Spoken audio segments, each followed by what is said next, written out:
Defense Minister Rajnath Singh has said that India must become a global drone hub by year 2030, and that is to meet both military and civilian requirements. The statement reflects a deeper shift that war may be not be dominated only by the advanced platform but by the large number of the intelligence low-cost system. But where does India stand in this race?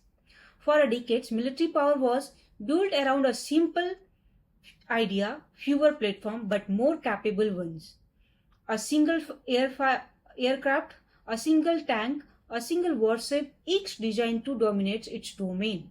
But the equation is now changing because drones have introduced something fundamentally different: scalable combat power. Across recent battlefield, we are seeing a new pattern emerge. Small, inexpensive drones, often costing a fraction of traditional system, are able to track target in a real time, rely on battlefield intelligence instantly, and strike with the surprising precision. In some cases, a drone cost less than a missile can destroy assets worth millions. But the real disruption is not individual drones. It is what happens when they are used in the numbers. Swarm tactics allow dozens, even hundreds of drones to operate together. Some act as a decoy, some jam sensor, and others strike. This creates a saturation effect, overwhelming even advanced air defense system. And this is where the nature of warfare begins to shift from platform-centric dominance to mass-enabled disruption.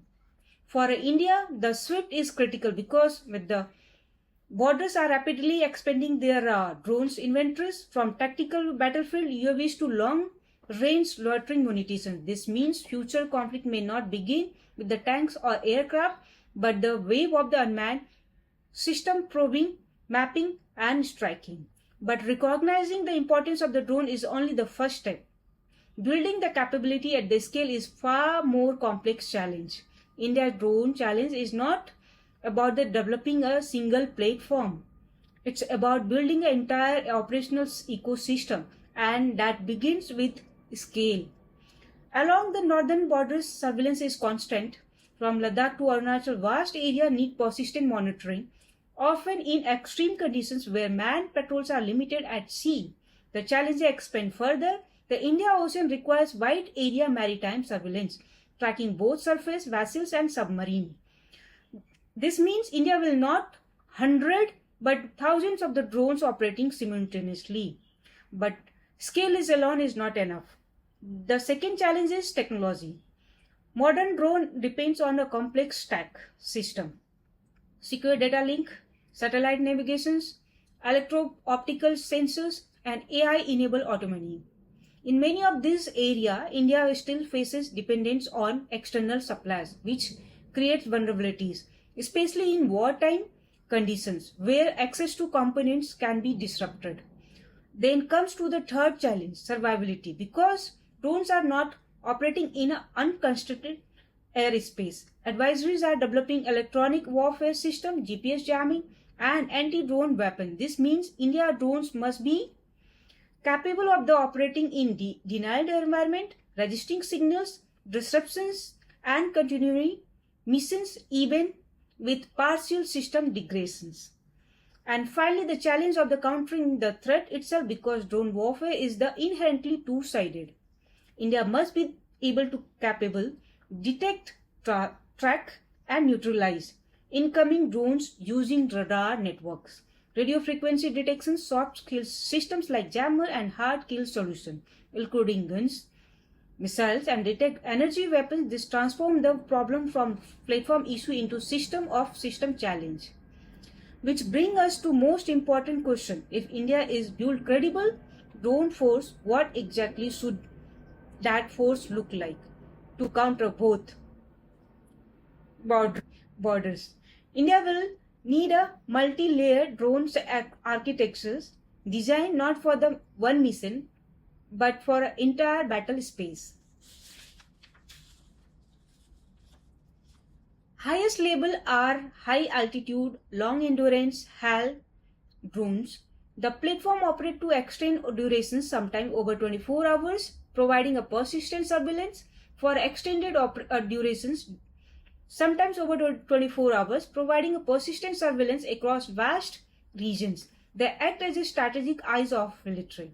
But below them are the medium altitude armed drones. These are the workhorse of modern drones warfare, capable of both surveillance and precision strike. They can track a target, follow it over time, and engage at the moment of the opportunity.